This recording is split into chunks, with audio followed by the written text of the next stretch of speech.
皆さんこんばんは。 THASMR です。今回のささやき朗読は片山ひろ子さんの随筆集10仮説からいくつかのお話を読みます。片山ひろ子さんは1878年から1957年まで生きた方。若い頃は歌人、そして松村峰子というペンネームでアイルランド文学の翻訳者の先駆者として活躍されました。赤毛のアンの翻訳者として知られる村岡花子さんは同じ東洋英和女学院の15歳年下の後輩にあたり、彼女に大きな影響を与えた方と言われています。また晩年の芥川龍之介、彼は35歳で自死されてしまいますが、その頃の彼とも交流を持ち、彼の晩年の作品ある阿呆の一生の中で彩力の上にも確定できる女性と記されて、彼が敬愛した人と言われています。関係はプラトニックでありましたが、世間では芥川龍之介の最後の恋人とも言われています。今回の随筆作品10仮説はそんな彼女の晩年の作品になります。そして今回読む10作品はその中で戦争とその後の日常について書かれた作品を選びました。上流階級の出で知性あふれる彼女が戦争や家族との別れを経験し、どう生き何を見つめていたのか、ほんの一側面ですが、彼女の心のフィルターを通してそんな時代に触れてもらえたらと思います。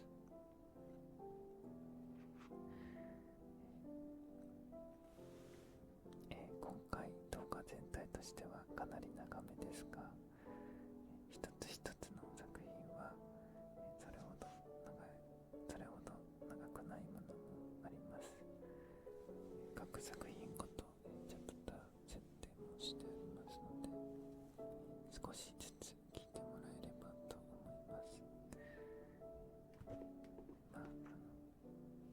ひいおばあちゃんのお話でもね、聞くような気持ちで聞いてみたらいいのかなと思います。はい、それでは読んでいきます。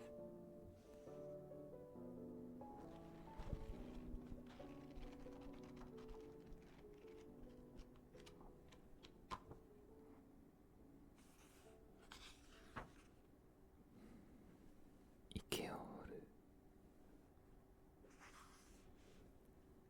その頃防空壕は括弧に一つか二つくらいずつ掘られていたが、防火貯水池もだんだん必要となってきたので、至急に用意するようその土の命令が出た。山王一丁目二丁目新井宿一丁目から七丁目まで、一丁ごとに一つの貯水池はぜひ必要で、神社の境内か町内の空き地にそれぞれ掘る支度をしたのだが、さて新井宿三丁目は郵便局や銀行もあり、一番にぎやかな通りで、空き地は一つもなかった。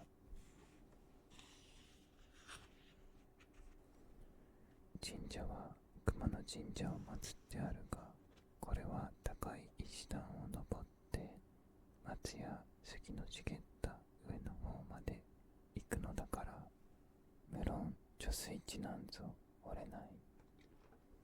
町会の人たちは大いに考えて、一番住む人の少ない、一番庭の広い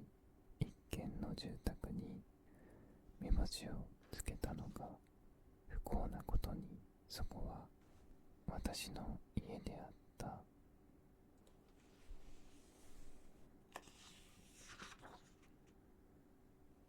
町会と区役所の人たちが頼みに来るまで、私はそんなことを夢にも考えなかった。個人の家の庭に町会の貯水池が掘られるということは誰だって考えないことなのだけれど、ギリギリに押し迫った必要と、もう一つは町会の人みんながひどくのぼせて愛国の気持ちになっていたから、何の働きもできない私のような女までも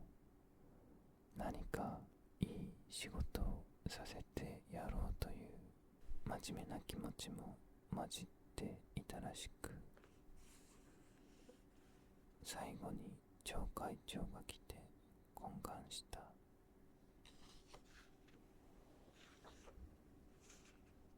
お国のためにこちらのお庭に貯水池を掘らなければ、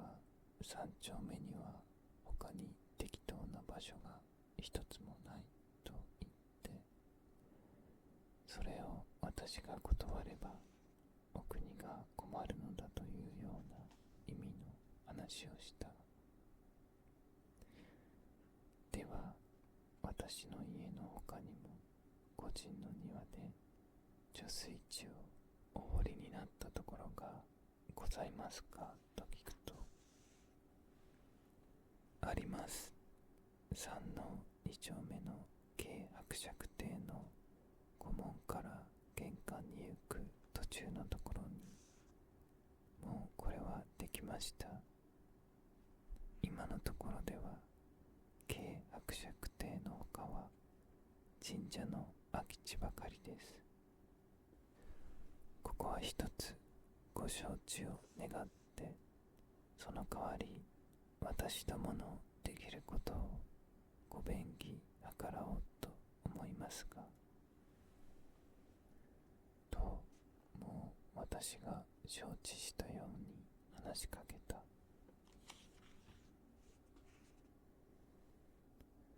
今の社用階級というような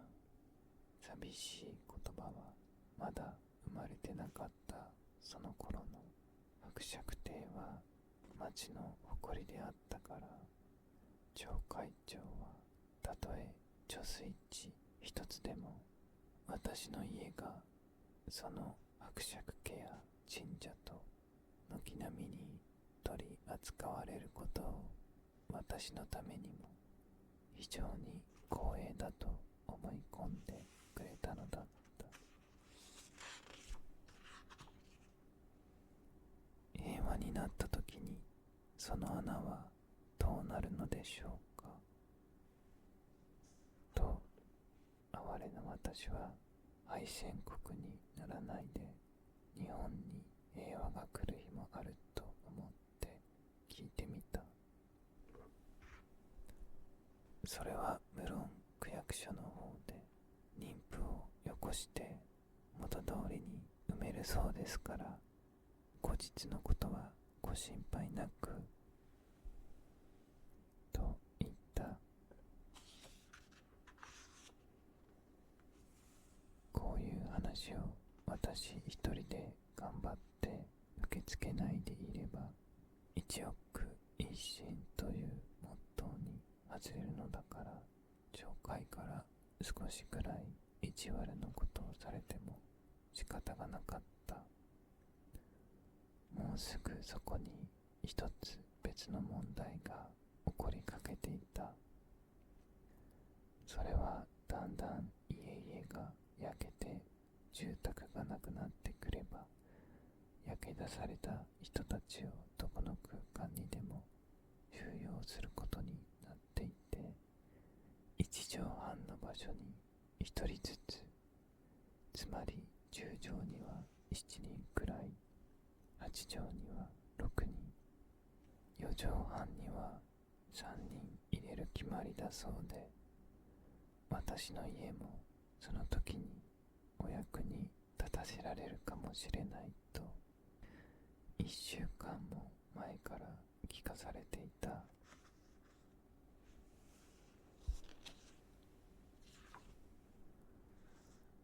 こういう時に庭の方を役立てて、家の中には触れずに置いてもらう方がいいだろうとも言われていた。火事で焼けて家も家財も一瞬になくしてしまった人たちの苦しさはよくわかっているつもりでも、今まで若い女中とたった2人で静かすぎるように暮らしていた家に、急に20人も30人もの人が来て、慌ただしい共同の生活に変わることは、私にとっては怖いほどの一大事と思われた。国も人も滅びつつあるその国難もまだ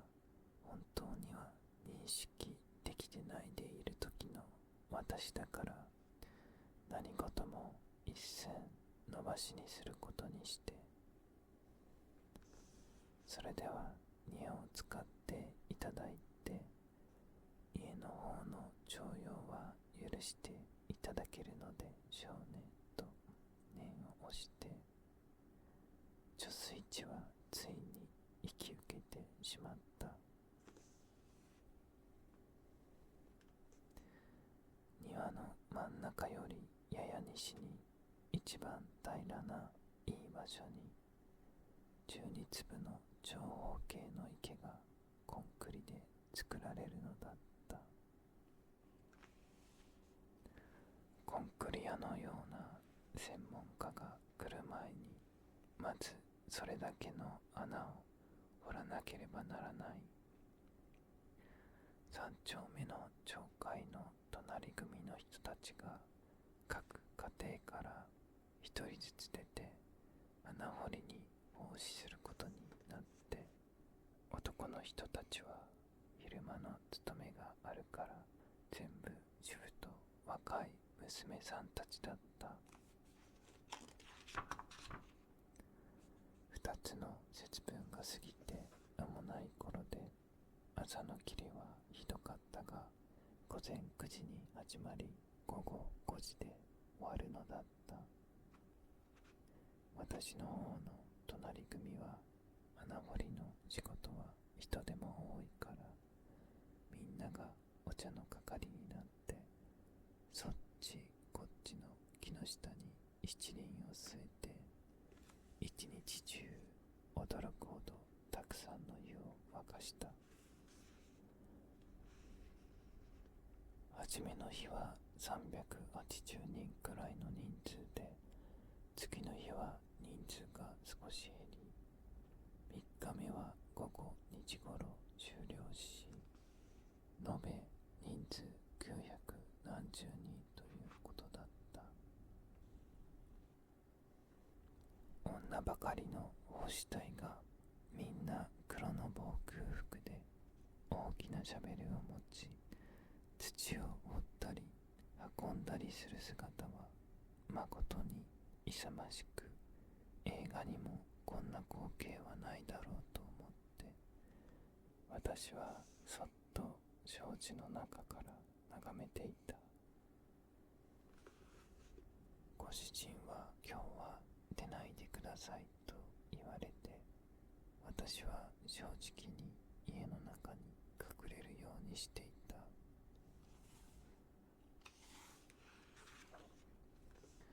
同じ隣組の植木屋の親方がその朝早く相談に来て、お庭の真ん中にむやみに穴を掘られては困りますから、向こうの植え込みの木の茂みを山と見立てて、山水の方に池を掘りましょうと言ってくれた。植木屋の親方は一日中指揮者となって程よく土を運ばせ、丘の姿がだんだん出来上がっていくのを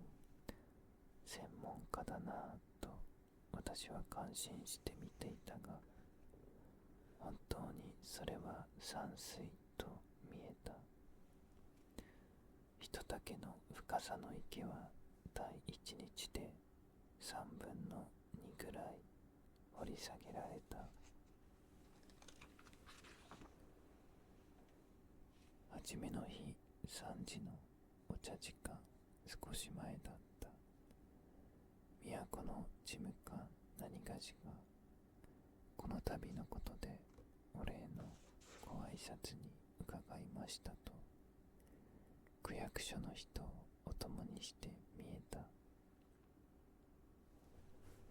縁側に出て挨拶すると、事務官は名刺を出して公式のお辞儀をした。風采の優れた人だった。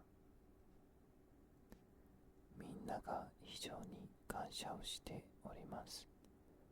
後々は決してご迷惑をかけないつもりでおりますが、ご用の時はどうぞご遠慮なく区役所の方におっしゃって、また私も伺うことにいたしますと言ってもう一度お辞儀をした。どうぞお上がりくださってお茶を召し上がってと私は言ったけれど、事務官は庭でスピーチをしなければならないのだった。植木屋の設計した山水の丘の上に立って、彼は奉仕隊の婦人たちにスピーチをした。ねぎらって励まして感謝する言葉で、大勢の女ばかりの国威の労働者の中に彼はスマートな姿で立っていた。掘るのは3日で終わったが、コンクリの仕事が長くかかり、それがすっかりできると消防車の自動車が水を運び、お池が出来上がった。都と区役所の人と町会長が見分に来て、縁側でお茶を飲んだ。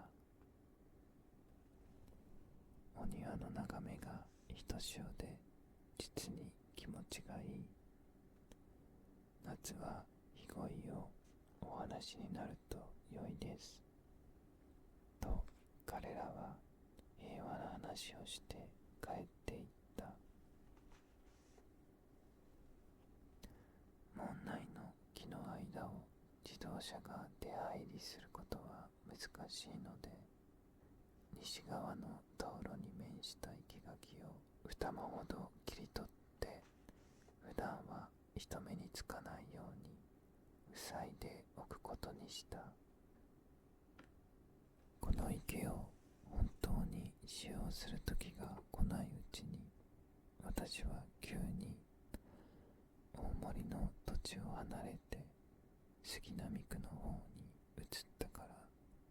その後のことは知らない。翌年の春、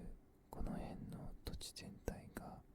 大幅に池上の丘の下まで強制疎開になったので、多分この池は一度も使われずに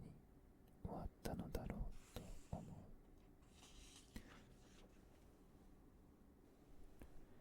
偶然のことながら3月末にせがれが急に亡くなったのと、新井宿の家の壊されるのとほとんど同時であった。孫めの彼の家に泊まっていて、2 7日が過ぎてから私は壊された家を見に行った。庭には瓦の山が積まれて、その辺一面に土ぼこりが黄色いもやのように流れ、2、3人の妊婦が瓦の山の上をみしみし歩いていった。私もその瓦の上を歩いていると、あのお池の水が夕日に光って見えた。近所の子供の遊びか、小さいいかだが流れて、そばの楓の木に細引きでつないであった。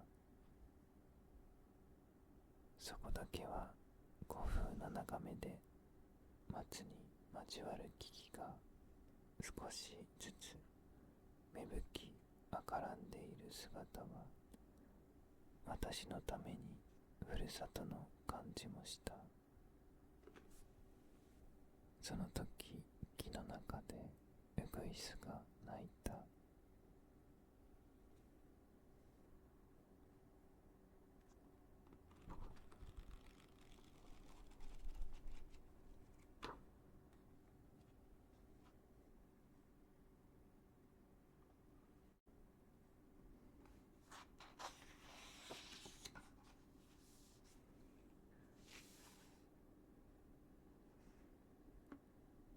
軽井沢の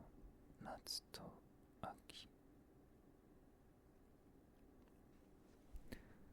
3月24日に T が亡くなった。その2日ばかり前に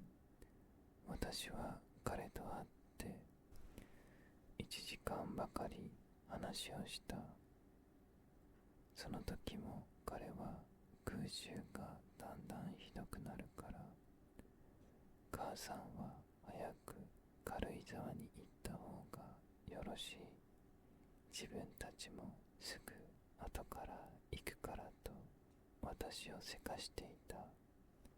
もし軽井沢から急に東京に帰れない場合は、彼の妻の実家である岐阜県の大井町へ行ってみるつもりらしかった。急に彼に死なれて、私は疎開する気もなくなったけれど、それから三月ばかり経って6月半ばにやっとのこと、軽井沢に出かけていった。故郷を持たない人たち、つまり東京人種が無数に軽井沢に集まってきていた。別荘を持っている人たちはその自分の家に住み着いていて、不自由ながらにもどうにか夏の生活を始め、私たち宿屋組もいろいろの工夫をしてなるべく普段の生活に近い暮らしをしようとしていた。バレー書やリンゴを買い出しに行ったり、町の隅の店でこっそり紅茶を探し出してきたり、寿司屋で売り出したかぼちゃランチというのを買い占めて宿の女中さんたちにご馳走してみたり、その日その日はものを考える暇もなく流れた。3度の食事をしていれば、他の不自由さはどうにか我慢ができた。インクがないから万年筆を持って宿屋のお帳場に行ってインクを入れ、2階の奥の部屋まで帰ってきて手紙を書き、さて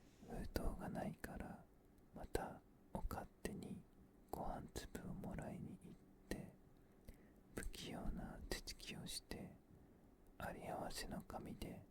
封筒みたいなものを貼り、それからポストまで出かけてゆく。こんなことも波の上の生活みたいに落ち着かない毎日の暮らしの一部であった。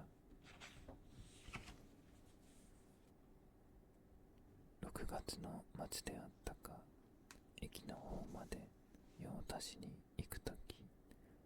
私は一人立派な奥さんと道連れになった。立派というのは東京における過去の生活が立派であったろうと思わせる人で、この日の奥さんは黒いもんぺ姿で、包みを一つ背負い一つはぶら下げていた。彼女は30と40の中途くらいの年頃に見えた。信州は随分と乏しいところでございますね、と彼女が言った。私は宿生活をしているので、1週間に一度ぐらい田舎の買い物に出れば、どうにか用が足りるという話をすると、彼女はため息をして、一軒の家を持っているととても大変だと言った。三笠の部落にいるので、ついにその2、3日前に学校の先生の方からの知らせで、吾妻の野原にたくさんわらびがあるから、父兄の人たちに取りに行くようにと言われて行ったそうである。ある上流指定の学校の父兄会のグループが団体で疎開しているらしかった。電車に乗っても時間のかかるところだから、わらび取りにそこまで出かけた人たちはごく少数で、それに先生が2人ほど案内係で行ったらしいが、果てしもない高原にそのわずかな人数が散らばってわらびを取っていると、一人一人が背負いきれないようにたくさん取れた。はじめに決めておいた通り駅に戻ってきて、お弁当を食べようとすると、もういつの間にか時間が経っていて、帰りに乗るはずであった電車は吾妻駅を出てしまった。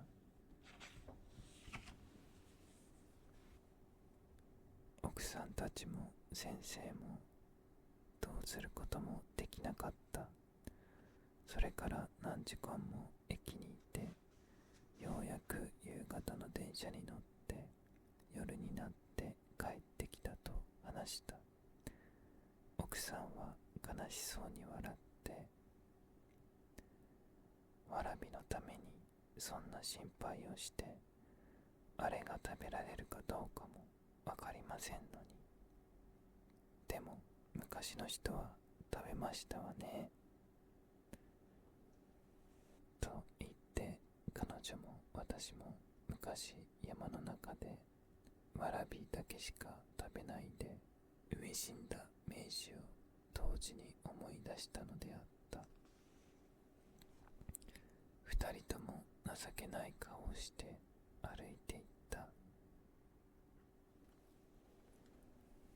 奥さん、あまりご不自由の時には町の方にいらしてお尋ねください。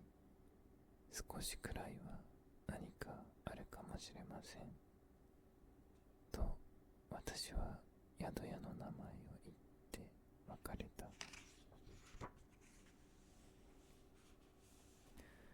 亡き夫の故郷である新潟の田舎に重帝が味噌醤油の商売をして繁盛していた。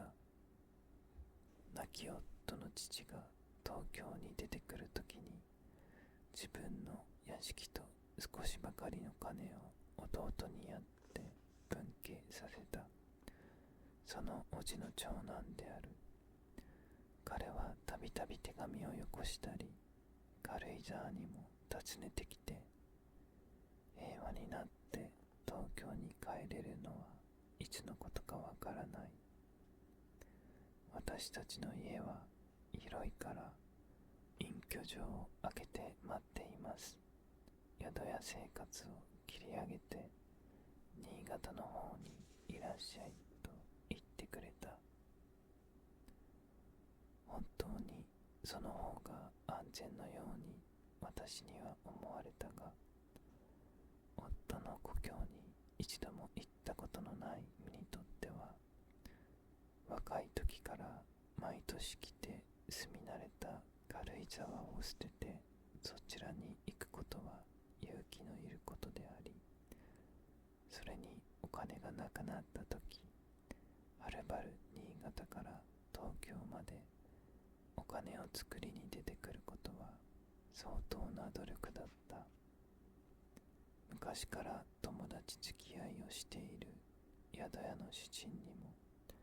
相談してみたが、来週まで今のままで辛抱なさい。その自分になったら、あるいは東京に帰れるかもしれません。もしもっと悪い状態になったら、その時に新潟へいらっしゃい。地方の裕福な家庭の中に、たとえこんな危ない世の中だとしても、ご本家として乗り込むのは相当に骨が折れます。もう少し待ってご覧になる方がいいでしょうと言ってくれた。それでいよいよの時まで伸ばそうと思ったが、先方の親切に対してもなんとか挨拶をしなければならないので、東京から軽井沢まで一緒に来て暮らしていた若い家政婦の K を代理に新潟まで使いに行かせることにした。軽井沢で手に入る少しばかりの土産と、私の冬の着物やショール浴衣などあちらに預かってもらうようにと持たせて立たせた。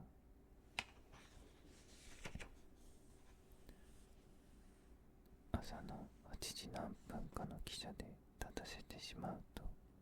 何か安心したような気持ちになって、布団や毛布など出して屋根の物干しに上がって乾かした。私のいる2階の部屋は奥座敷の上に立った一間だけ立っていて、南と西は遠くまで見晴らせた。朝から夕方まで信濃の山々の山ひだがいろいろに変わって光るのを見るのも楽しかった。朝の汽車で立たせた K が今頃どこまで行ったろうかと、まだ自分が行ったことのない駅の名なぞ考えてみた。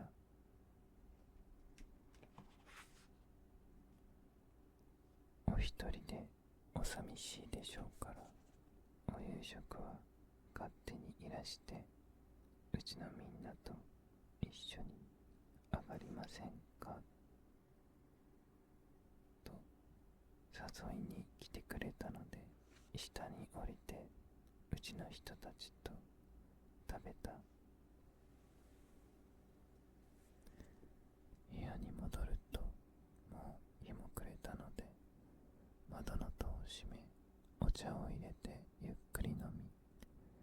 部屋の隅の肘掛け椅子を電灯の下まで持ち出して本を読んでいた。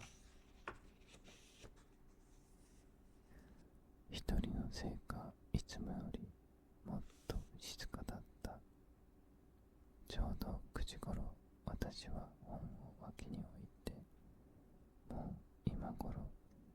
女が亀田駅に着く自分だと思った。そう思ってから私は眠ったつもりはなかったが、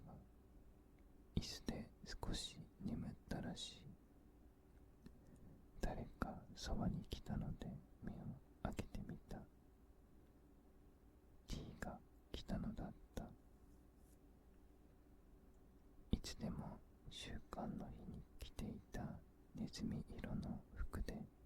勤めの帰りに私の家に寄って茶の間でお茶を飲む時のように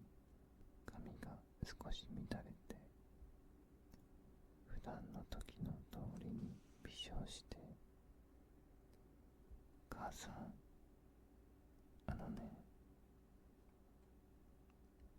ですよ、と言った。彼は私の腰掛けている右手の横から出てきて、私の正面に来たとき、そう言った。この世にいない人とも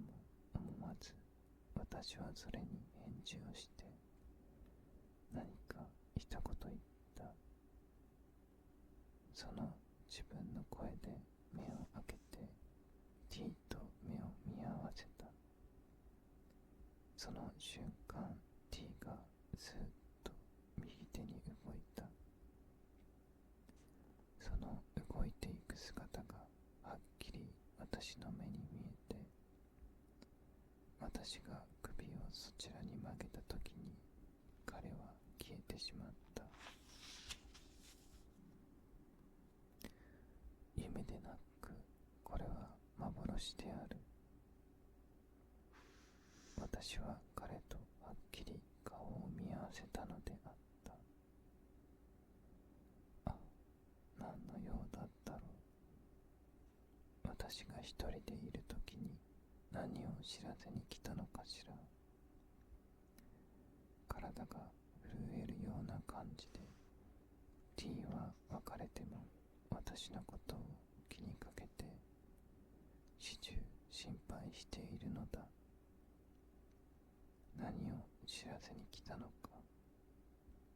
時計を見るとまだ9時半を少し過ぎたばかりだった。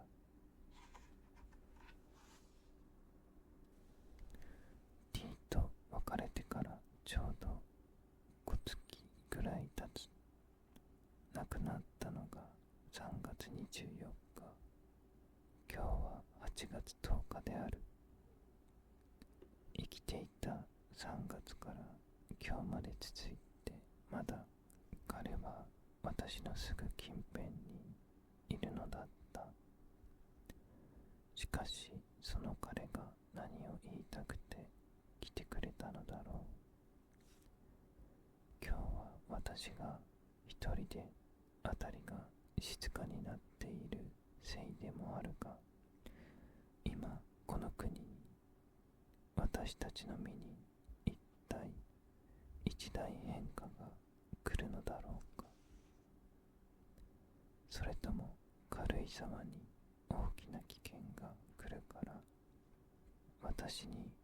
逃げろとでも言いに来たのかしら。私はいろいろ繰り返して考えてみたけれど、何よりもまず普段の彼の勤めが減り無事な姿が目に浮いて、それに微笑を含んだ楽しそうな調子が思い出された。危ない時の知らせではない。それなら何の知らせ。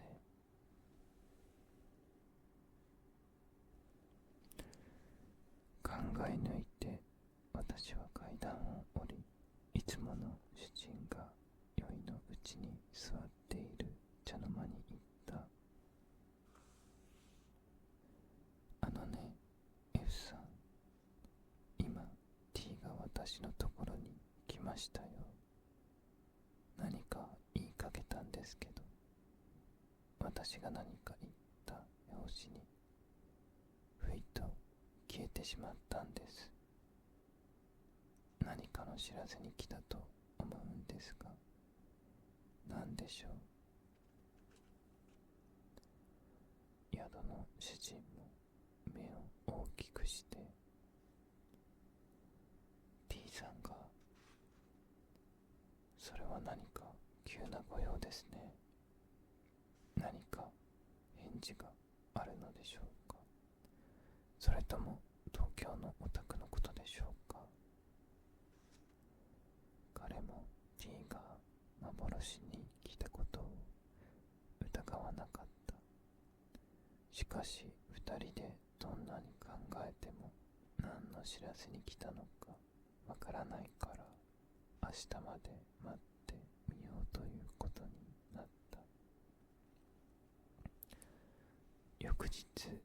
T が来た話を書いて速達を T の妻に出した。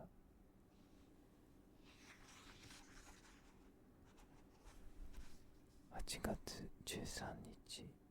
一月遅れのお盆で、宿屋では亡くなった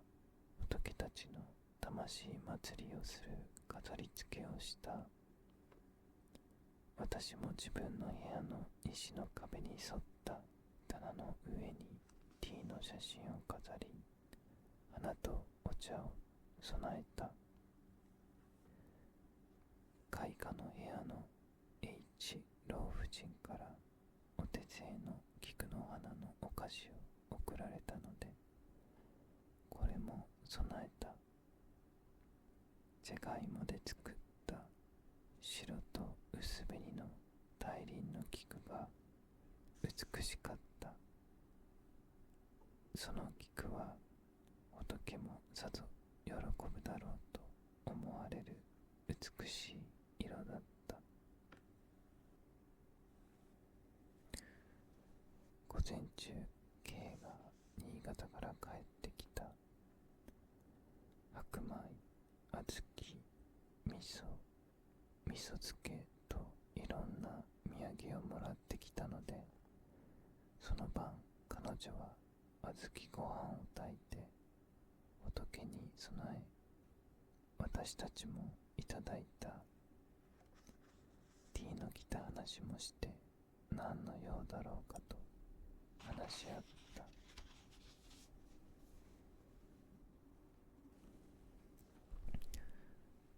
8月15日、今日午前中に天皇陛下ご自身で一大事のご放送をなさるから、奥の広間のラジオの前に集まるようにと言ってきた。日本がポツダム宣言を受け入れて降伏したのだということが、そのラジオの陛下のお言葉よりも早く私たちに伝わってきていた。その時、私は目が開かれたように T に向かって呼びかけた。これでしょう。この知らせを持ってもう心配するなと言いに来たのでしょう。心でそう言うと、私は涙がハラハラ流れ出した。私の身にとっての一大事、全日本人にとっての一大事、それを彼の霊も強く感じたので、早く知らせて喜ばせようと思って平和な時のような静かな声で私に呼びかけたのだった。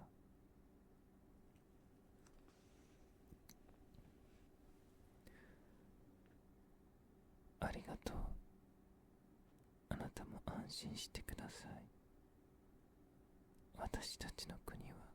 どうにか生き残るでしょう。私は棚の前に座ってお香を焚いた。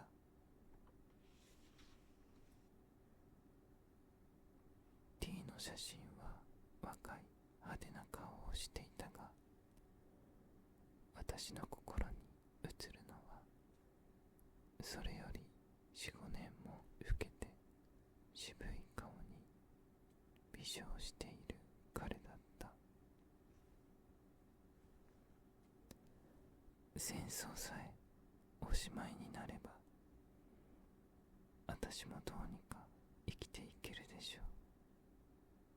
見ていてね。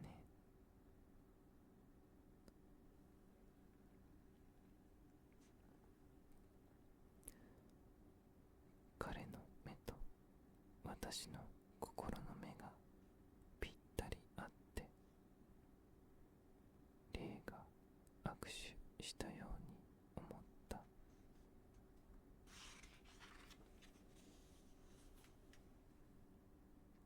午前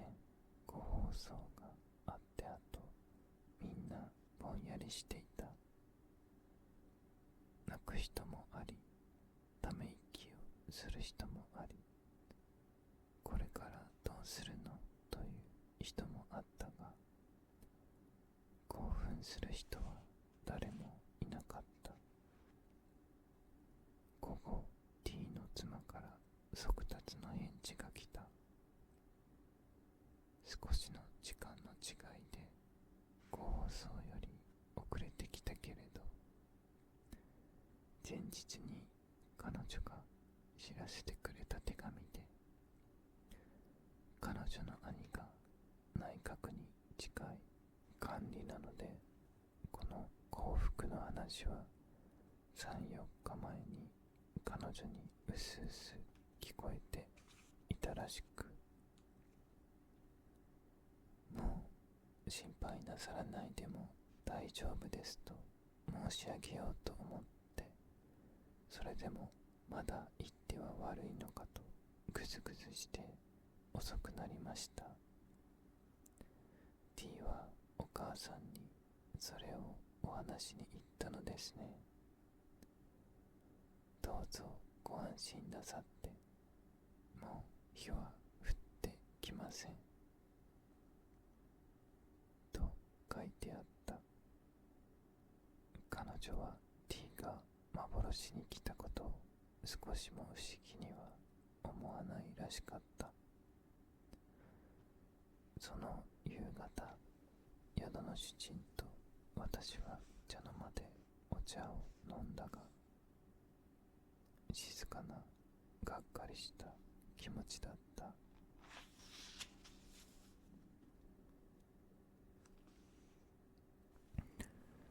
東京にもう一度住めるようになるかどうかもはっきりわからず、8月と9月を過ごし、10月になって私はいよいよ帰郷する気持ちになった。新潟の重帝が軽井沢まで見舞いに来てくれた。彼の親切に私はしみじみ礼を言って、もし東京に住みにくいことがあれば、今度こそは越後へ参りますからどうぞよろしくと頼んだ。その頃になってかぼちゃや甘薯がたくさん姿を現して、私たちの食前を豊かにした。追い分けあたりからどんどん牛肉が来るようになると、私はその肉を買って東京の家の地主さんや親しい家に送ったりした。皇太后様がこの夏終戦ちょっと前から峠道の金堂亭にご滞在になっていらした。戦争中は父さんなどがお見舞いに出るだけで誠に静かにいらしたが、秋になってからは宮内大臣とか東京の貴婦人などがご機嫌伺いに見えて、そういう人たちがみんなこの宿屋に泊まって賑やかになった。皇太后様はお散歩にもお出にならず、ただ女官たちが馬車に乗って買い物に出かける姿を時々見かけた。みんな喪服のような黒い服をつけて、二頭立ての馬車に5、6人が乗って追い分けまで野菜を買いに出かけるのを、旧道から駅へ出る一本道の中途で見たことがあった。路傍に立ってその馬車を避けていた人たちも何も言わず、ただため息をついた。自分たちばかりでなく、宮中の人たちまで寒く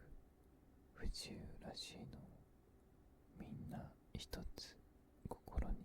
感じたのであろう。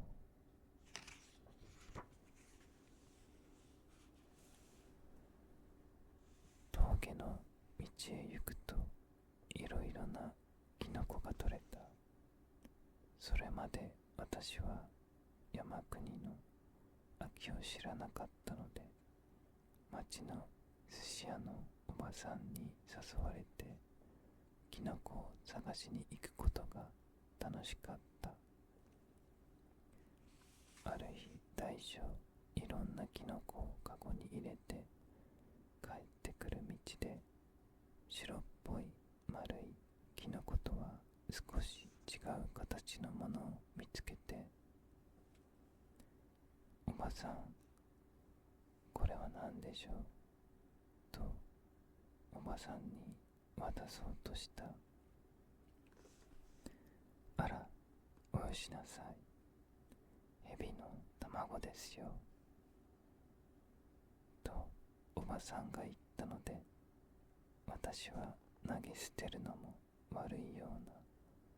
怖いような気持ちで、その枯れ草の陰にまた置いた。東京育ちの私は一生に初めて蛇の卵を見て奇妙な心持ちがした。この丸い小さい殻の中で蛇が今育っている。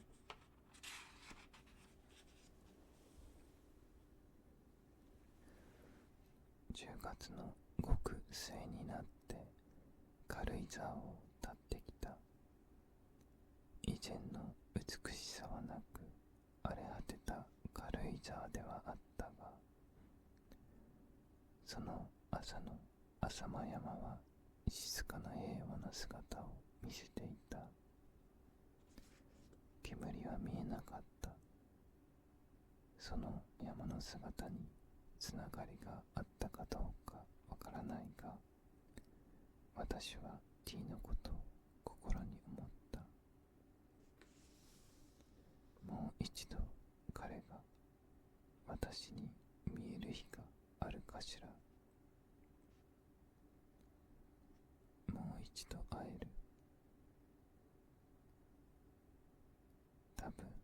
私が死ぬ日の時期前に会える。そう思うと、私は大変に頼もしい気持ちになった。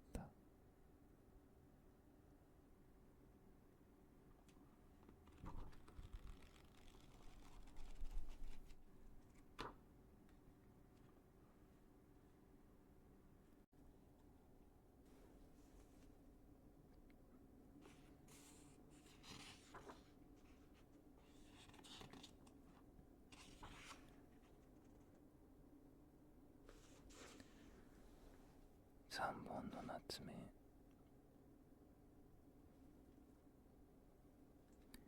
今浜田山の庭にある夏目の木は、私にとっては3本目の夏目である。小さい時、泊まりに行った埼玉県の祖父の家に大きな夏目があった。祖父の家の表門入ると、すぐ左手に小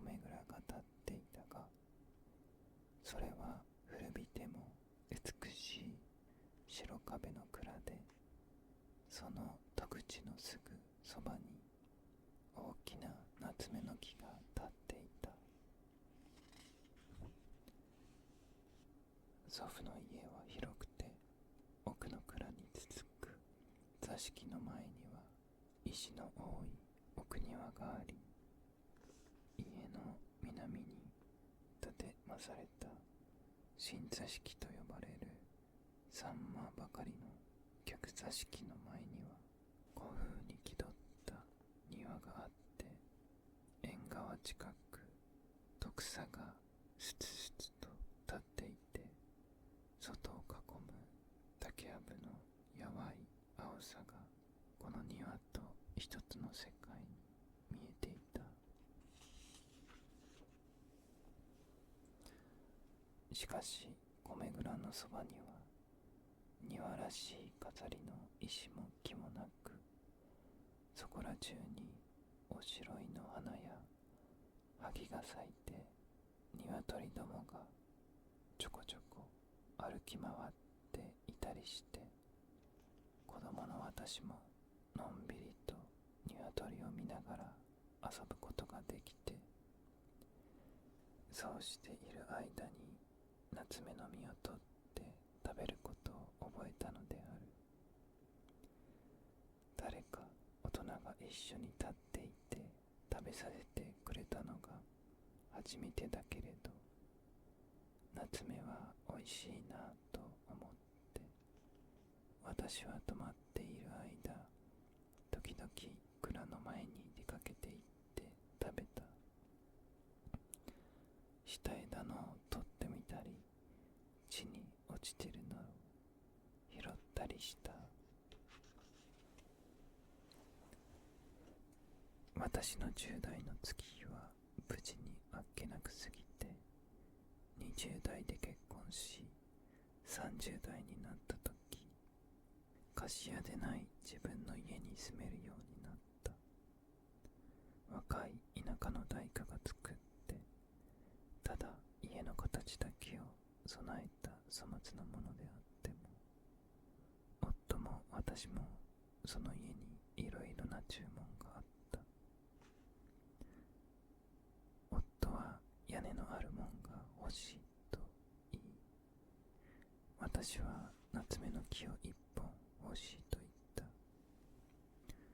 川崎の田舎の方から植木屋が探してきてくれて、それを家の東南の方に植え付けた。かなり年を食った木で、毎年たくさんの実がついたが、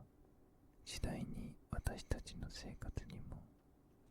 ゆっくりした時間は持てなくなり、秋になって実が明るんでもその実を取る人もなかった。実はいくつもいくつも土に落ちて、いつの間にか小さい芽生えがよろよろ生え出して、そこらいっぱい夏目の林のようになった。と言っても、それは小人たちの遊ぶ林みたいで、5、6寸か1尺くらいの木ばかりであった。その小さい夏目の木が育って、3尺にも4尺にもなった自分。日本は大戦争の混乱に落ちて、私はもうそのまま家も庭も何も捨てて、田舎じみた今の土地に越してきたのである。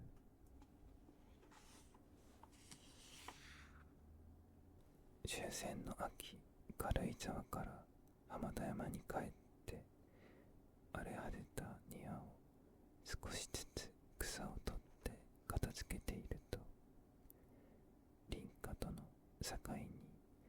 小さい夏目の芽生えの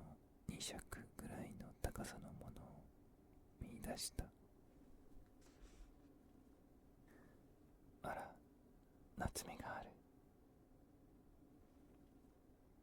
私は思わず声を上げて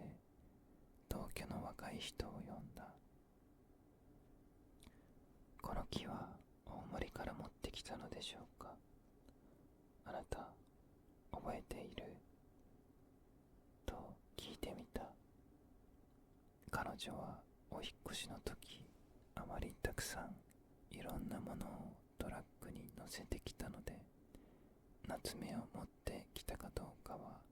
はっきり覚えていないと言った。引っ越しより前に一度、4月の末頃、グラジオラスの球根とイチゴの株を持って彼女と2人でこの庭に上に来たことがあった。その時、夏目の芽生えの中くらいな大きさのを持ってきたのではなかったかしらと考えてみたが、どうもはっきり思い出せなかった。その木は林家と私の家との境界の石のすぐそばに、一寸か二寸向こうの家の方に入り込んで立っている。その自分防火訓練のために双方の家の生垣は取り壊されてしまったが、境界石がすぐ見えるから、私が持ってきたものなら石よりこちら側に植えだろ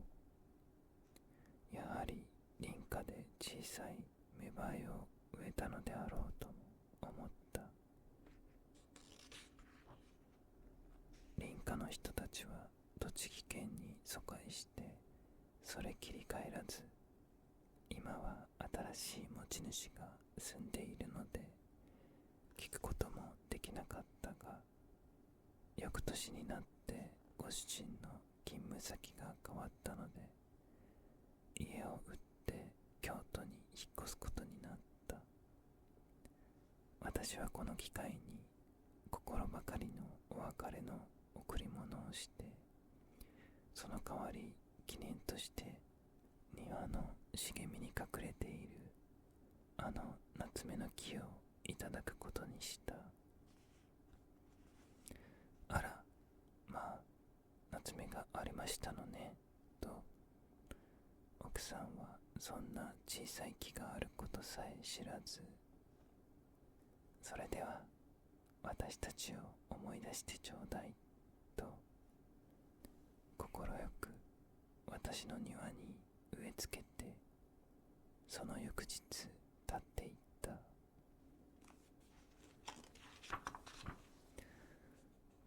もうそれから4年経って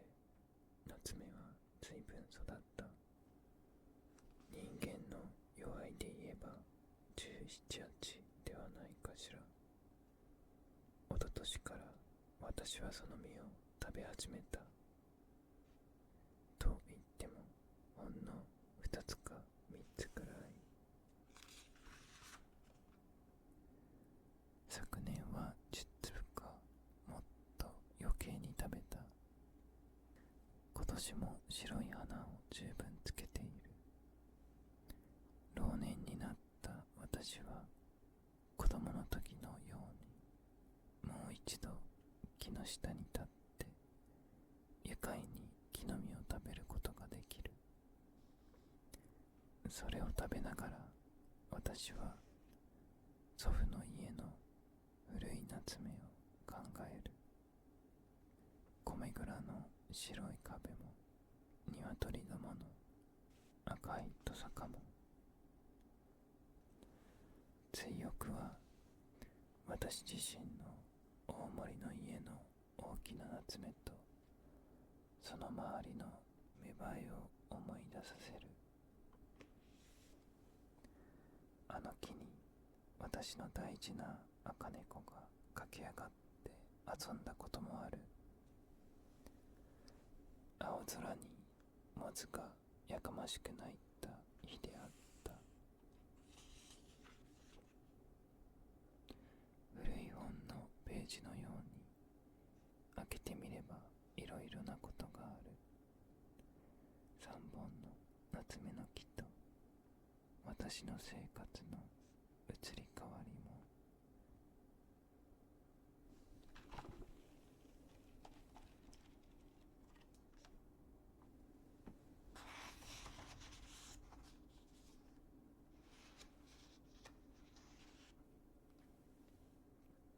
供の言葉。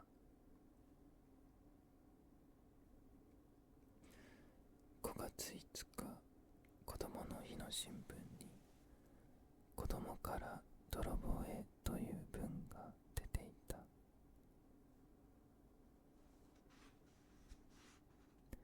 この頃僕たちの学級会で取り上げた問題ですが、いくら討議しても先生にお願いしても無駄なので、世の中の人、特に泥棒する人に訴えたいと思います。それは最近1ヶ月ぐらいの間に、僕たちの学校のプールの周りの排水溝の鉄蓋が全部の3分の1ぐらい盗まれました。このままでは夏にはみんな盗まれてしまいます。一番楽しみな水泳もできなくなるのではないかと心配です。宿直の先生は夜も寝ずに巡視しているそうです。泥棒も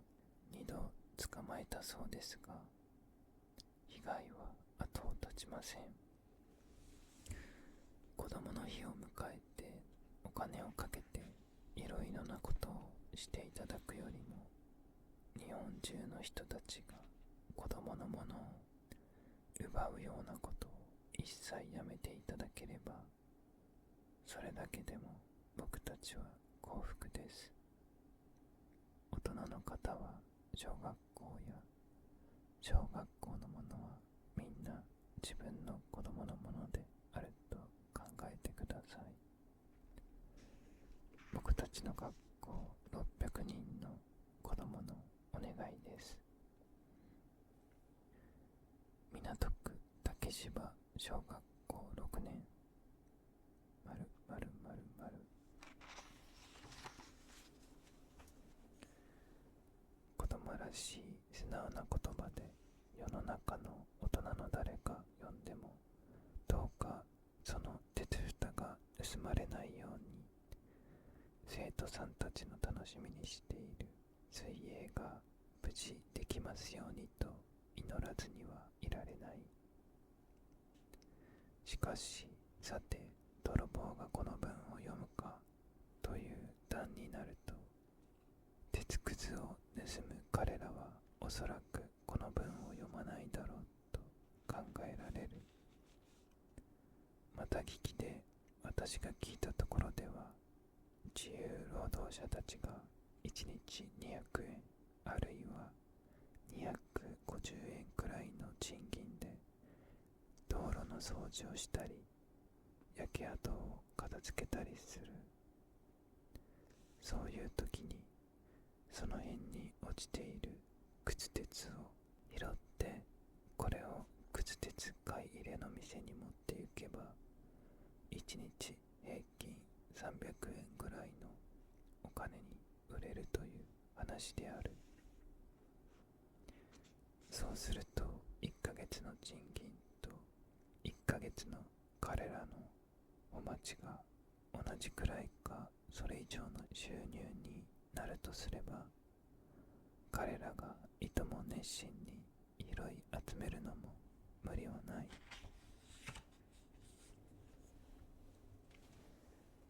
こう言えば自由労働者たちがよその垣根のうちのものまで持ってゆくように聞こえるが、そんなことはない。彼らは潔白である。ただこの敗戦国の民衆の中に、かっぱらいを常習とする専門の人たちがいて、それは学校の庭の鉄蓋に限らず、どこの家のものでも人目がないときに遠慮なく持っていくので、靴鉄屋に売る彼らの荷物は大変な値になるという話も聞いている。彼らもお勝手道具の鍋蓋や火箸までさらっていくのではなく、鉄靴だけを目当てにしている。毎日売り込まれるその鉄くずはまた専門の金物会社か工場に売られて新しい金物製品となって世間に売り出される。新製品が高く売れるから会社の方ではくず鉄の類も高く買う。売る方でも高く買ってもらえるからよそのものを失敬してまでもたくさんに持ち込むのであろう。そしてそういう金物製品ばかりではなくすべての物価がどんどん高くなるから自然みんなの生活費も足りなくなるわけである。繰り返していればこれはどこまで行ってもキリがない。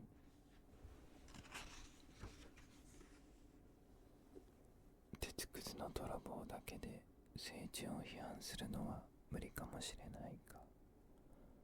政治に預かる人たちは一辺のくず鉄の行方についても多少の知識は持っていてほしい。落ちたるは拾わずといういじりのみよは遠い昔のことで、今は国も貧しく民も貧しく政治も貧しく宗教も教育もすべて無力である。私たちのためにはどこからも救いが来ないような気がするけれど、救いは来ると信じよう。私たち一人一人の心の持ち方からでも救いは来ると信じよう。窮すれば通ずという言葉は世の中の人たちが長い経験を重ねて悟り得た常識である。行き詰まってどうにも動かないときに動こうとする、動かそうとする命をかけての努力が動かすのである。少し動き、また少し動き、ぐっと回転したときに行き詰まりの現在は回転して過去となり、新しい明日が来るのである。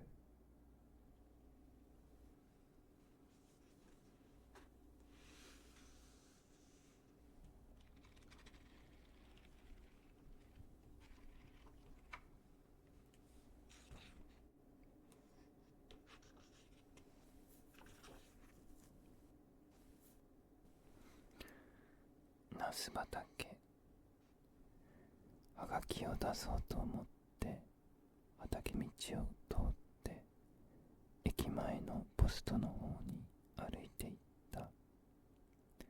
まだこの辺は家が2、3軒建っただけで以前のままの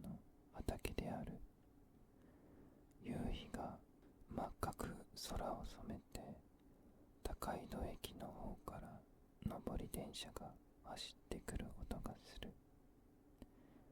いつも通る裏道なのだが、今日はどうしたはずみか5年前のある夕方を思い出してしまった。昭和21年の初秋であったろうか。ナスの畑の出来事である。まだ今のように物資が出揃わず食べることのためにみんなが苦労していた時である。疎開先から帰ってきた人たちはことにひどいようであった。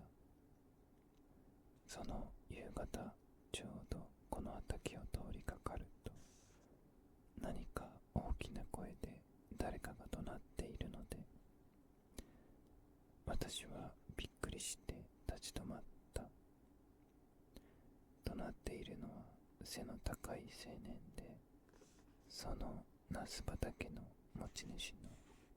この辺で裕福な農家の息子であった。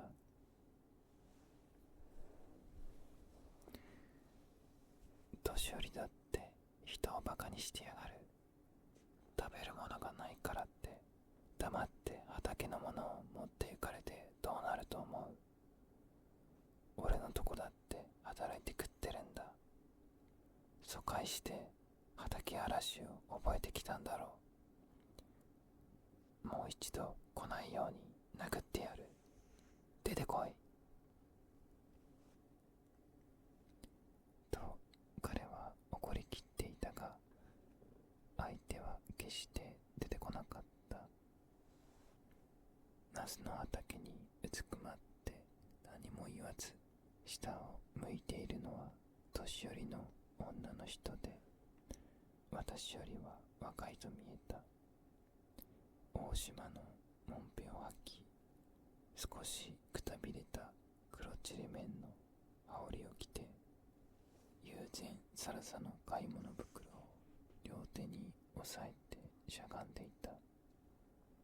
その袋の中にこの騒ぎの原因が潜んでいるのだが、彼女はそれを抑えたまま動こうとしなかった。それは愉快な景色ではないから、私は急いで通り過ぎようとして思わず青年と目を合わせた。彼は怖い顔をしていた。あなた、あげてしまってくださいな。と私は小さい声で言って軽くお辞儀をして歩き出した。青年はもう一度声を張り上げて、さっさと帰ってくれと言ってるのが聞こえた。彼は口では何と怒鳴っても年寄りの女を殴ることのできない、内心はギャラントの紳士なのだ。ポストの用を済ませてから小さい買い物をして、もう一度その畑道を通ってみた。好奇心である。女の人はもういないで、青年がナスの隣の畑で働いていた。先ほどはおせっかいをしてすみませんと私は声をかけた。彼は苦笑いして、いや、俺はああいうのが苦手でね、何も取った覚えがないと言うんだ。それじゃあ人の畑で何をしていたんだと言うと、くたびれたから休んでいたんだとさ。早く帰ってくれと言ったら、言われないでも帰ります、こんなに恥をかいてとえばって帰っていった。3つだけナスを落としていったよ。手ばしっこいね。疎開で万引きを習ってきたんだろうと彼は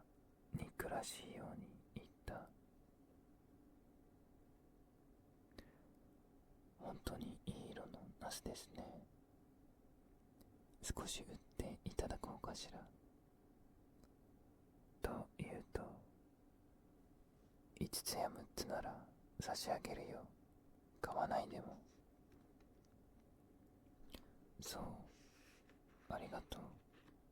じゃあ何か入れ物を持ってきてと私は何の皮肉も考えず言ったけれど、彼はああ笑い出した。それがいい、それがいい、ああと不愉快な気分をすっかり散らばすように笑っていた。あの女の人が怒鳴られながら畑にうずくまっていた姿が目に浮かんで、私は笑う気持ちがしなかった。彼女はこういうことを少しずつ少しずつ習い覚えて、それまでにはいろいろな苦しいことも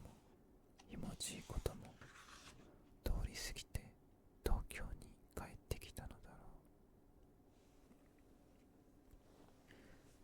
う。私は哀れな暮らしをしていてもまだいもちさを知らないので、あの人に石を投げる資格は持たないと思った。5年経って同じ畑道でそんなことを思い出していた。春3月の素晴らしい麦畑である。あの自分より私はもっと乏しく暮らしている。それでもまだいもちさは知らない。もう一度戦争があってそれでも死なずに生きていたら、あるいは私も人の畑に踏み入るかもしれない。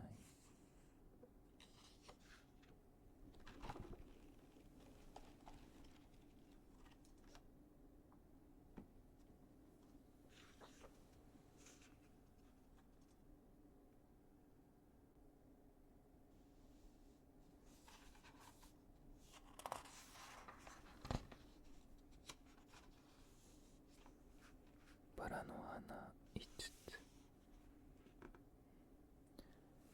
昔私は大層暇の多い人間だった。どうしてそんなに暇があったのかと考えてみると、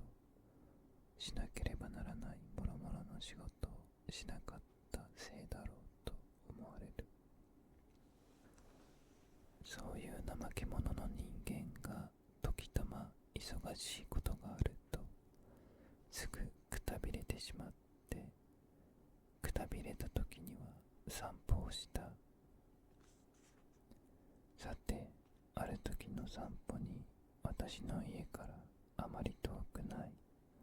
馬込の丘を登ったり降りたりして歩いた。馬込つくも谷とか言って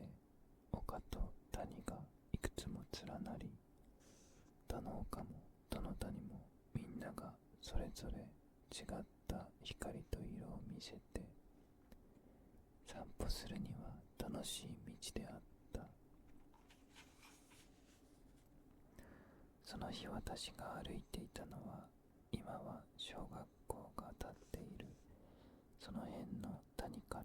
広い丘に登る小道を少し左に曲がって東西に向いた傾斜面であった。その辺はほとんどみんな畑で、ごくたまに小さい別荘風の小家が見えたが、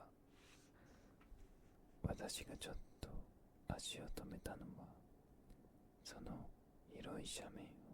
庭にして元畑であった途中へ、まだ木は一本も見えなかったが、バラ園を始めるらしく、バラの大きな株がいくつか植えられ、小さい株はごしゃごしゃとその辺いっぱいに見えた。ちょうど6月の初めで、大きな株にはたくさん花が咲いて咲きすぎるくらいだった。その新バラ園の主人らしい人がその辺を掃除していたが、まだ40ぐらいの背の高い清らかな風采の紳士みたいな人で、身なりはバラ園の親父らしい格好をしていたが、それはまだ借り物らしい姿に見えた。垣根もない炉端に立っていた。私はその主人と目を見合わせたので、軽くお辞儀をして、大層いいお花でございますね、と素人に対するようなことを言った。主人は少しはにかんだように、いや、また始めたばかりであまりいい花は咲きませんと謙遜した。私は通り過ぎようとしてもう一度言った。そのお花を少し分けていただけますかしら。どうぞ、いくつくらい差し上げましょうか。5つくらいどうぞと言った。主人は腰のハサミを取って花を切ろうとして少し躊躇するように言った。これはお代をいただいてよろしいでしょうか。結構でございます。どうぞと私も赤くなった。のんきらしい顔をしていても、その大輪のバラの花を5つただ無心する気はないのであったが、新しいバラ園の主人は代を取るということが大層骨の折れる難しい仕事らしく、それでは一輪8,000ずついただきますと言って花を切り始めた。さて50銭銀貨を出すと、お釣りをと彼はポケットに手を入れたが、いいえ、お釣りはもう結構でと私が止めたので、それでは花をもう一つと言って彼は咲きかけたつぼみを2つ切って出した。なんとそのかわいい桃色のつぼみが2つで10銭なりのお釣りであった。私はその2つのつぼみをもらったことが嬉しいような悲しいような気持ちで歩き出した。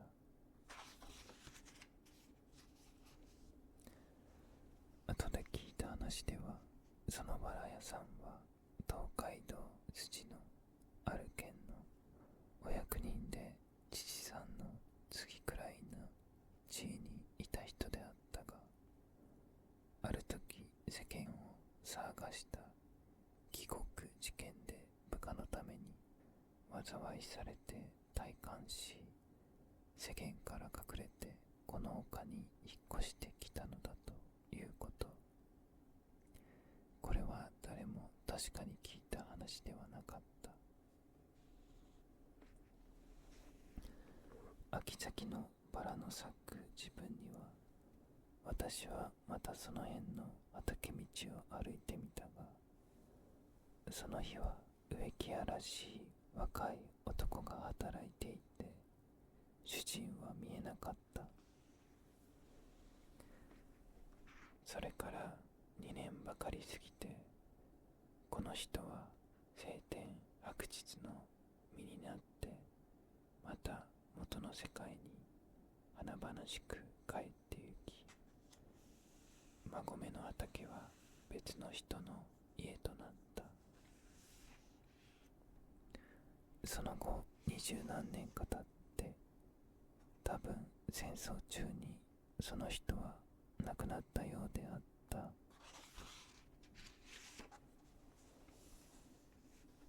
終戦以来、戦争の恐れだけはなくなっても、狭い入れ物の中でかき回されているような私たちはみんなどん底に落ちて、ただし反対にのし上がった人も少しはあるけれど、大抵の人は生活のために何かしら仕事をしなければ生きてゆかれない状態に押し付けられてしまった。その中の一人である私も、何か働きたい、何か仕事を持ちたいと願っていたが、求めている人には何かしら思いがけない道が開かれるように思う。私は耐えて久しく忘れていた丘の上のバラ屋さんをまた思い出した。バラの花を切り、つぼみを一つ切り、二つ切り、小さい利益と小さい損失を積み重ね、自分の新しい仕事を育てていかなければと、この頃しみじみ思うようになった。お花やお茶の先生も洋裁も卵を売ることも楽しいだろう。洗濯婦になることも勇ましく気持ちがいいだろう。何かしら仕事をして人におんぶしない生活をしていきたい。そして何よりもまず私たちの英単を捨てていこう。しかし考えてみると、この短文が全部一つの英単であるかもしれない。もしそうだとしたらごめんなさい。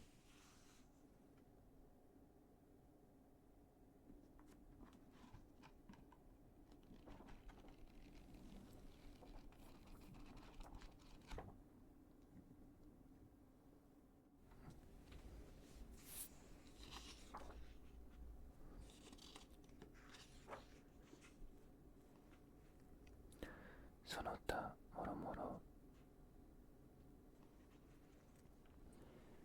多分5、6年前のことと覚えている。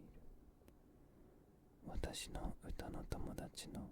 栗原清子さんが小野小町の墓を訪ねる歌を10首ばかりの連作にしてどこかの雑誌に出したことがある。作者が何かの用事で栗橋の近くまで行ったとき、昔小町が都にも住みきれず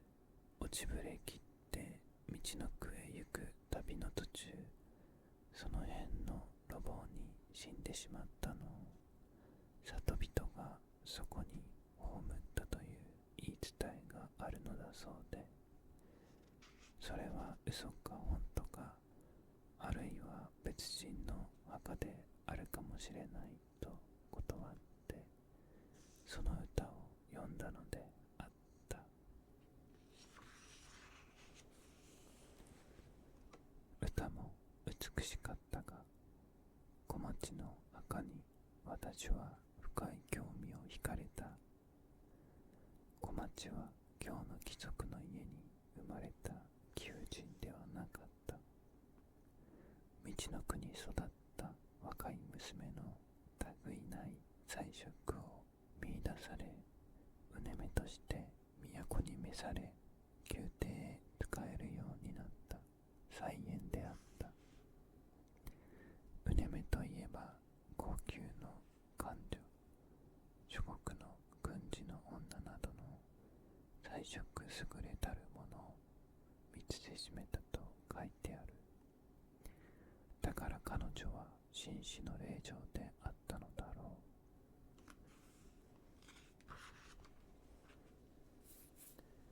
そして一斉に名を歌われた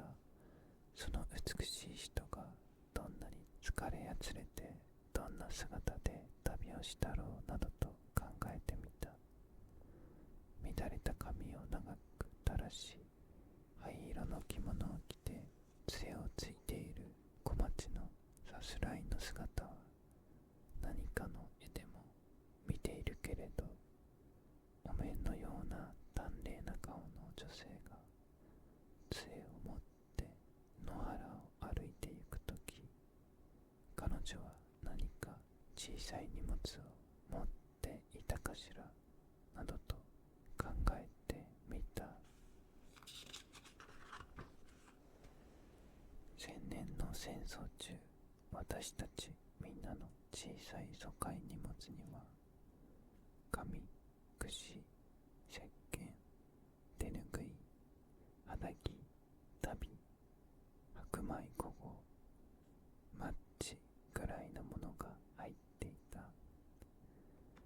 ちが小さい荷物を持っていたとしても、櫛、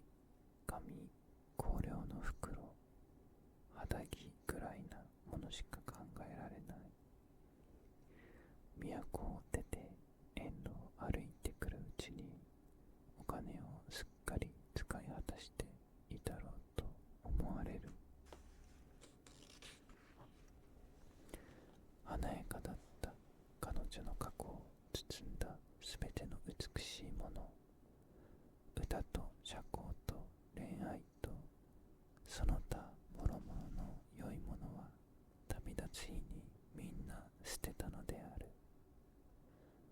彼女の心はその時もう死んでしまったに違いない。その他諸々という言葉は近頃20の扉でたびたび聞かされる。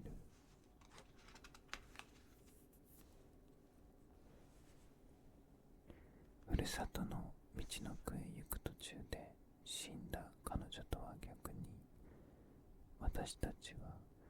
道の明日に向かってみんなが旅立って行きつつある。その旅の小さい荷物の中には何が入れられるのだろう。まず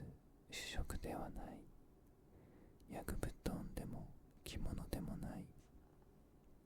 私たちの一番欲しいもの、買いたいもの、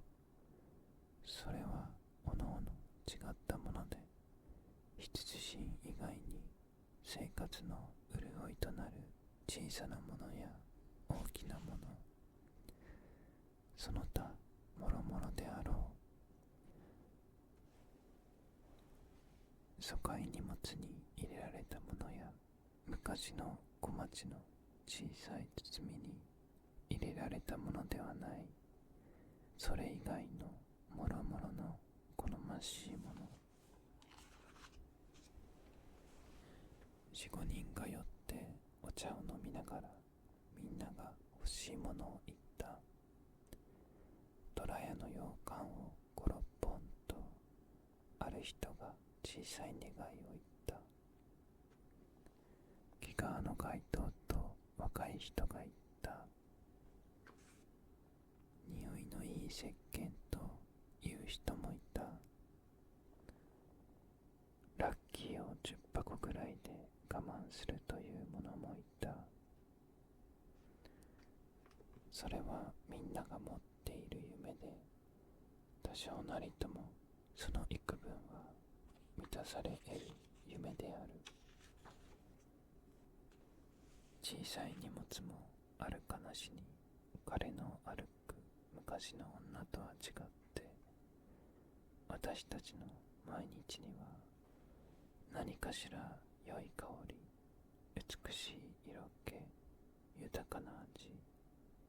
そんなものの少しずつでも与えられる時代となった。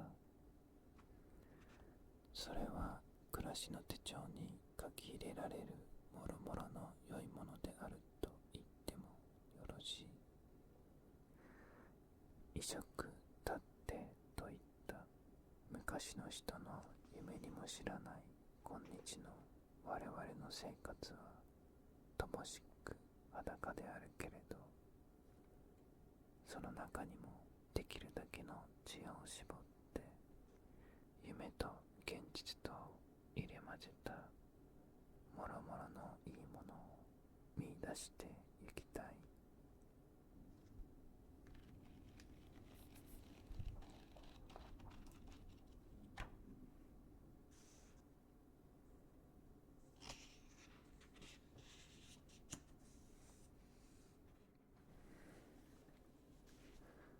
買い食い。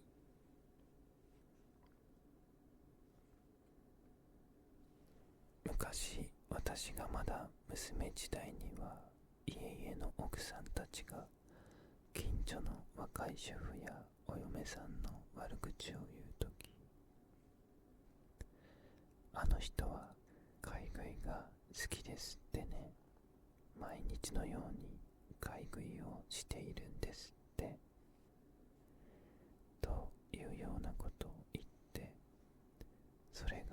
性の最大の悪徳のようであった。それが美徳でないことは確かであるが、それでは買わないで甘いものは何が食べられたかというと、到来物の羊羹の古く硬くなったのとか、それも毎日あるわけではなく、うちで仏様に備えるおはぎでも作るか、これはお彼岸とご命日だけに決まっているし、小さい子供たちは昔も今と同じように飴玉でもしゃぶらされていたのだろうから例外だけれど、結局買い食いをしなければ甘いものは口に入らなかった。時たまお菓子を買って家中揃ってお茶を飲むとか、隣家のおばさんをお茶に呼ぶとか、そういうのは買い食いの部ではなく、これはパーティーみたいなもので、いとも簡単な宴会なのだから、決して買い食いではなかった。若い衆が甘いものを買って一人あるいは二人差し向いて食べれば買い食いをすると見られていたのらしい。昔の人は女性が自分の口にだけ入れるためお金を使うというのは非常にだらしなく無駄遣いのように思っていたのだが、その後世の中がだんだん忙しく変わって、女の人がデパートに買い物に行って一人で食堂に入り、お汁粉やお寿司を食べてもそれは買い食いとは思わなくなった。ただし昔から東京人が物見遊山やお参りに出かければ、帰りにはきっとどこかに寄っておそばかうなぎを食べ、なるべく倹約してもくず餅やお団子くらいは食べたのだから、デパートの食堂に入ることも昔のお参りと少しはつながりがあったのかもしれない。大正時代からは中年の女でも一人で銀座のコーヒーを飲んで差し支えないようになった。戦争が終わって1、2年は馬鈴薯とさつまいもがすべての甘味の代わりになって、それを来客に出しても喜んで食べてくれた。今は都内の菓子店がすっかり復興して、ありし日のごとく和洋とりどりの菓子を売っているが、これを買うのは昔のように簡単にはいかない。1個が10円、15円、20円、25円、30円、50円、特別が100円とすると、どんな結構なお菓子が並べてあったところで、それをたくさん買ってきて、例えば1週間、2週間と昔の人が喜びそうにいつまでも蓄えておくわけにはいかない。味は変わらないにしても、そんなことをすれば一度の菓子代がどのくらいかさむか一大事である。そんなわけで私たちは今買い食いをやることになった。その時入り用のだけ買ってお茶のつまにし、お客にも出す。明日は明日のことである。家々の主婦たちもお互いの家庭の中のことをかれこれ批評しなくなって、彼らもみんなそれぞれ買い食いをしているのである。それから農村の人たちは主食を十分すぎるほど食べているから、三食の他に甘味を必要としないそうである。また買い食いも田や畑や竹やぶの中ではなかなか用が足りないことも確かである。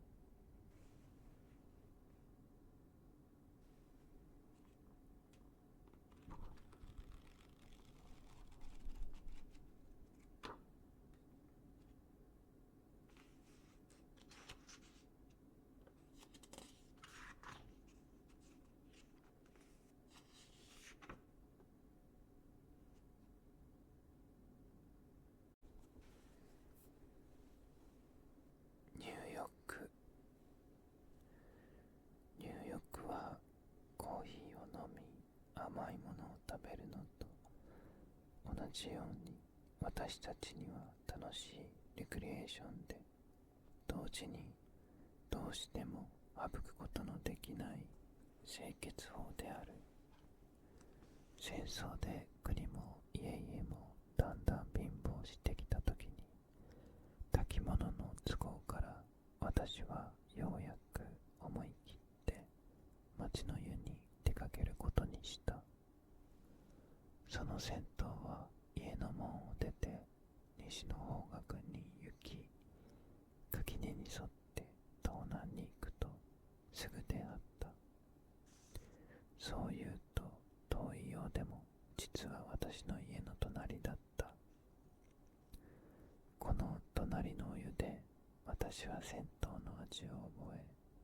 それからもう9年になる。自分の家の湯には数えるほどしか入らないで満足している。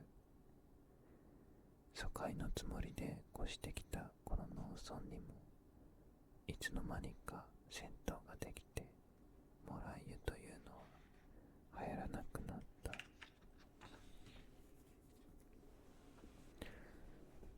今私が行くのはいい町のお湯である。水道が来ているから東京の真ん中とは少しも変わらない。清潔な湯や水で顔を洗っているとき、長い年月のいろいろな不便や乏しさを考え出して、私は今とても嬉しくなる。大森のお湯では空襲警報が聞こえて、たくさんの裸体がうようよごたごたしたことも思い出される。我が国日本に平和が続いて、ゆっくりと湯の中に体を沈めていたいと、私はいつもお湯の中で祈る。さて、入浴中にこの頃気がついたのであるが、お湯から上がって最後に顔を洗うとき、手で鼻をかむ人が多くなったようで、戦争中やそれ以前にはあまり見かけなかったことだ。これは疎開で田舎に行って田舎の人のしきたりを習い覚えて東京に帰ってきた人たちかもしれない。こう言っても田舎の人たちの仕方が汚いというのではない。彼らはおのおの自分たちの家の湯船に浸り、一日の体の汚れを洗い、顔を洗い、鼻も洗ってお湯を出てくる。古いご先祖さんからのしきたりで、それはそれで彼らの流儀なのだ。しかし東京の銭湯は公共のもので、田舎の内風呂とは違っている。少しは遠慮しなければ、あるいは田舎に疎開しないでも、鼻をかむことが竹槍式の礼法みたいに感じて、体を清潔にするためには鼻の内部までもきれいにしてお湯を出ようとする人もあるのだろう。確かに清潔にするためで不潔にするためではない。しかし自分だけ清潔になっても、タイルの上はそれだけ不潔になる。先日お湯の中で考えたことであるが、戦争中の銭湯はもっとゴミゴミしてもっと不潔であったけれど、鼻をかむ人は少なかったようである。この国の最も豊かで最も楽しかった大正年間に、我々は上も下もなく知らず知らずの間に西洋のエチケットを習い覚えたのであったろう。そのお行儀の良さがこの戦争の中と頃までは続いていたようである。大正時代には道路に段唾を吐くと叱られた罰金だったように思うが、今は他人の門前だろうが、バラの花の生垣だろうが、どこへでも遠慮なしに段を吐きお上手をする。犬たちはお上手をするだけで段や唾は出さない。人間の方が犬よりも不潔になったのは、敗戦国の民衆のどうでもなれの投げやり気分なのだという人もある。しかしお互いに私たちの兄弟をそんな風に考えないで、犬よりも人間の方が体が大きいから、体内に犬よりも余計な汚れ物を持っているのだと考えてみたい。10や11の少年は決して段唾を吐かない。体が小さいから汚れ物も溜まっていないのだと思われる。お話がだんだん汚くなってきた。鼻をかむことは日本では無作法なことではない。昔の小説の中にもたびたび鼻をかんでいる。少女時代に私が愛読した八犬伝にも、その時何がし鼻打ちかみて、の犬たぬし犬飼い主見心のほどは、というような感激の場面があって、そういう時には鼻が出る。西洋の小説には鼻をかむところはないらしい。その時彼女は鼻打ちかみて、のを愛する者よ、わらわの心は、なんてことは言っていない。習慣が違うのである。中国では鼻を出すことは何でもなく簡単らしい。字引にもちゃんと難しい漢字があって、私たちはその字を使用しているのだから、英語の字引には水花という字があったかどうか、私はまだ必要がないので探してもみなかった。火事の時にはどこの国の人も鼻を出すに違いない。ただそれを表現しないエチケットなのである。人間という動物は美しいものも汚いものもいろいろ持っているから、天下御免のことも言わず語らずであればよろしい。ただ入浴中のんびりしたい気分の時に、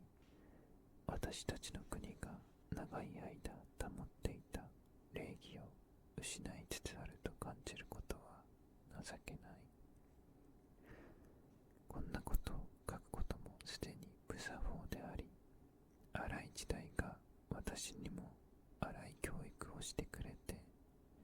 この国にみなぎるそやの気分に年取った者までも巻かれてしまったのである。今はも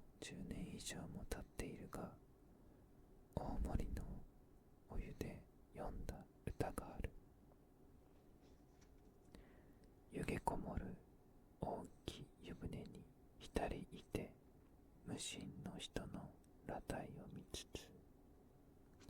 我もまた湯気に囲まれ身を洗う裸体群がる町湯の隅に、春の夜の雨も聞こえし、我が家の一人の湯船、恋降るともなく、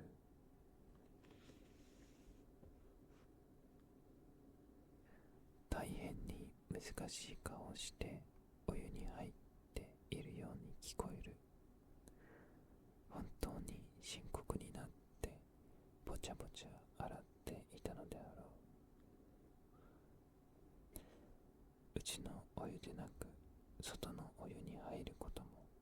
10年経てば慣れてしまって、今は苦しくもなく、さりとて嬉しくもない。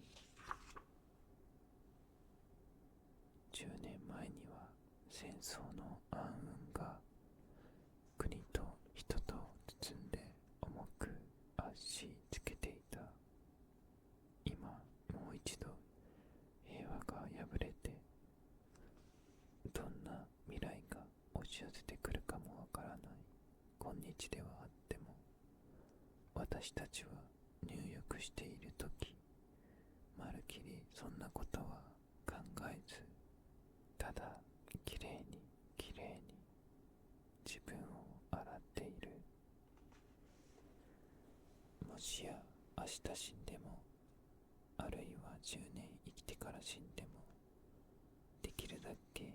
豊かな心できれいな体で生きていたい。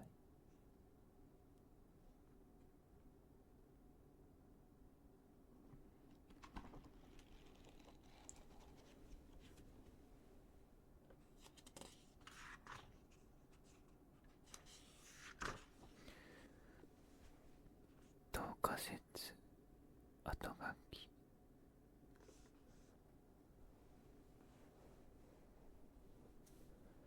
もう20何年か前、昭和の初め頃、私は急に自分の生活に疲れを感じて、何もかも嫌になってしまった。それまで少しは本も読み、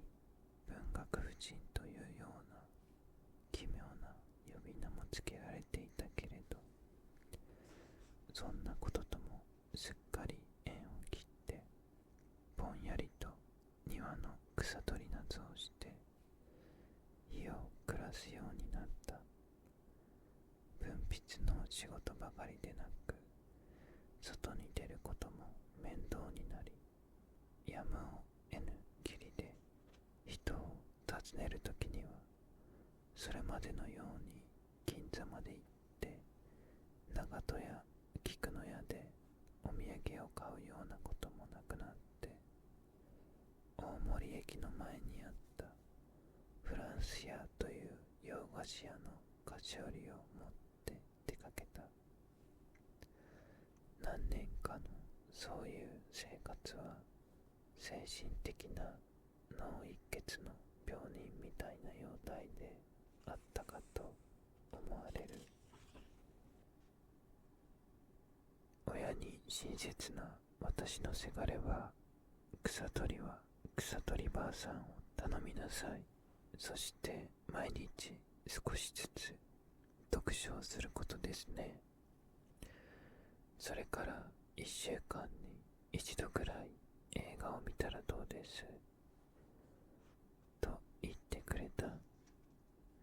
私はすぐ草取りばあさんを頼むことにして、本は読まず映画だけ見て歩いた。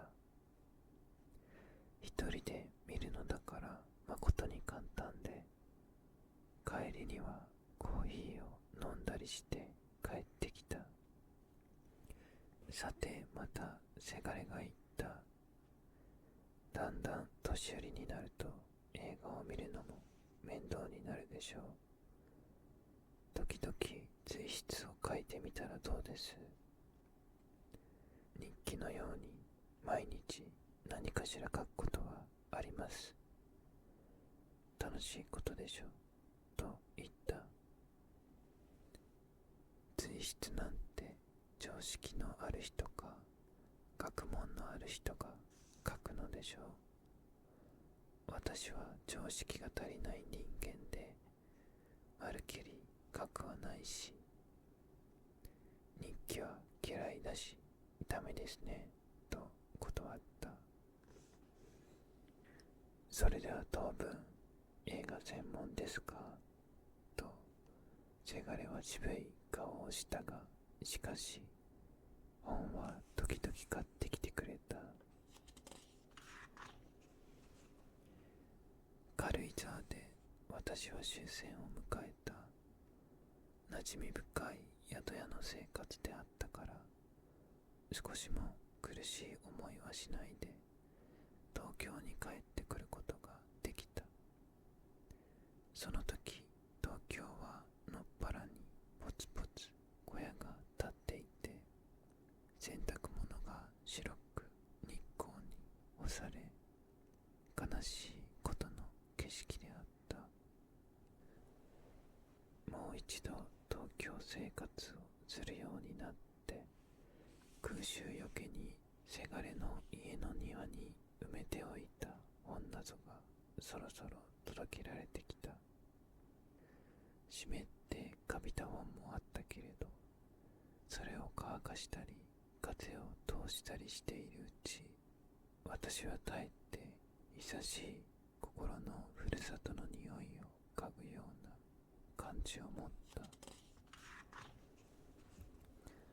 心も体も暇な私は虫干しの本を机に並べて、随筆みたいなものを初めて書いてみた。覚書というような忘れられたアイルランド文学というものを書いた。ペンを持つのを忘れてから25、6年過ぎてのことである。その次に書いた子猫の虎というのは、若い自分に教えていただいた鈴木大拙博士夫人の思い出であった。これはたった3枚のもの。その次は詩人イエーツの詩劇王の玄関のただあらすじだけを訳した。イエーツが食べ物のことばかり細かく書き並べたのが珍しく面白かったのである。そんなように日記みたいなものを並べて、私は愉快になっていた。せがれの言葉を思い出したからである。その幼い文を書いている私の心は、文よりもっと切ないもので、時々せがれに呼びかけて相談したりすることもあった。暮らしの手帳社から随筆の本を出しましょうと言われたとき、一度はびっくりして、それからすぐどうぞお願いしますと言った。何千部の本が売れそうもないということなど考える暇もなく、たった一冊の本の読者を心に思っていたので、この世界に生きていない彼が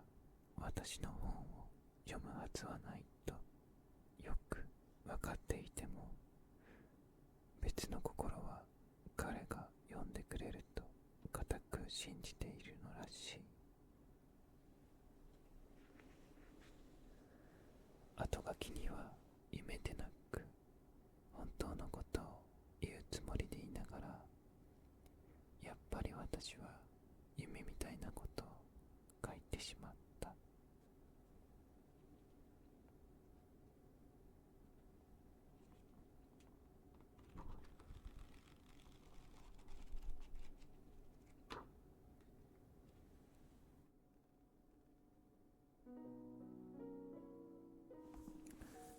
はい、説より10作品を読ませていただきました。片山弘子さんという女性ですが、若い頃には歌、短歌ですね、またアイルランド文学者として活躍されて、外交官のお父さんや旦那さんも日本銀行の理事になる方だったり、上流階級の手で知性と教養を兼ね備え、さまざまな洗練された方たちと交友もあったようです。そんな一見優雅なイメージな彼女なんですけど、42歳の時に旦那さんを亡くされて、そして太平洋戦争の真っ只中、1945年の3月の24日に息子さんを急に心臓病で亡くされてしまいました。そしてその年の6月に軽井沢の馴染みの宿に疎開なさって、8月に軽井沢で終戦を迎えました。話の印象から衣食住などは、そこまで苦労された感じはないのかもしれませんが、それでももともと多くのものを持っていたのもあるのか、失ったものも大きかったのでしょうね。精神的にも長く塞ぎ込んでいった時期もあったように書いてらっしゃいました。戦争を経験されたのが60代の時で、今回の作品はさらにその後に書かれた随筆、とても落ち着いた文章で自分の内面や社会を見つめていらっしゃって、心情などが丁寧に伝わってきました。でもそれでも息子さんの面影を追ってしまうようなところはとても読んでいて切なかったです。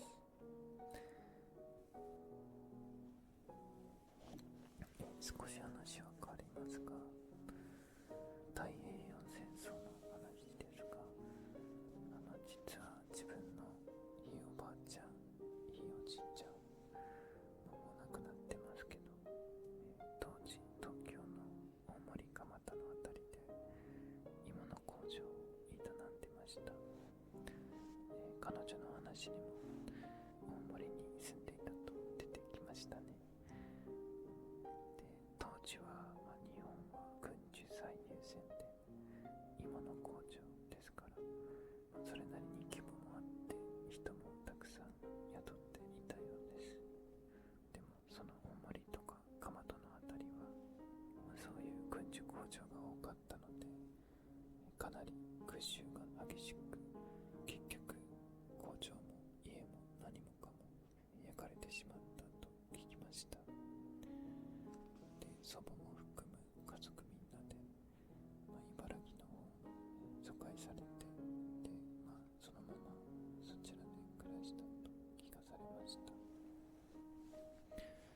とにかく大変だったとは聞きましたね。でもやっぱりその細かいお話とか、その心の内までは聞いたことはなかったですね。やっぱりなかなか話せることじゃないですよ。それぞれにね、いろんなやり場のない気持ちを抱えて生きてきたんだなと思いますね。そんなことをこのお話を読みながら思っていました。この片山弘子さんの同化説では、アイルランド文学のことなど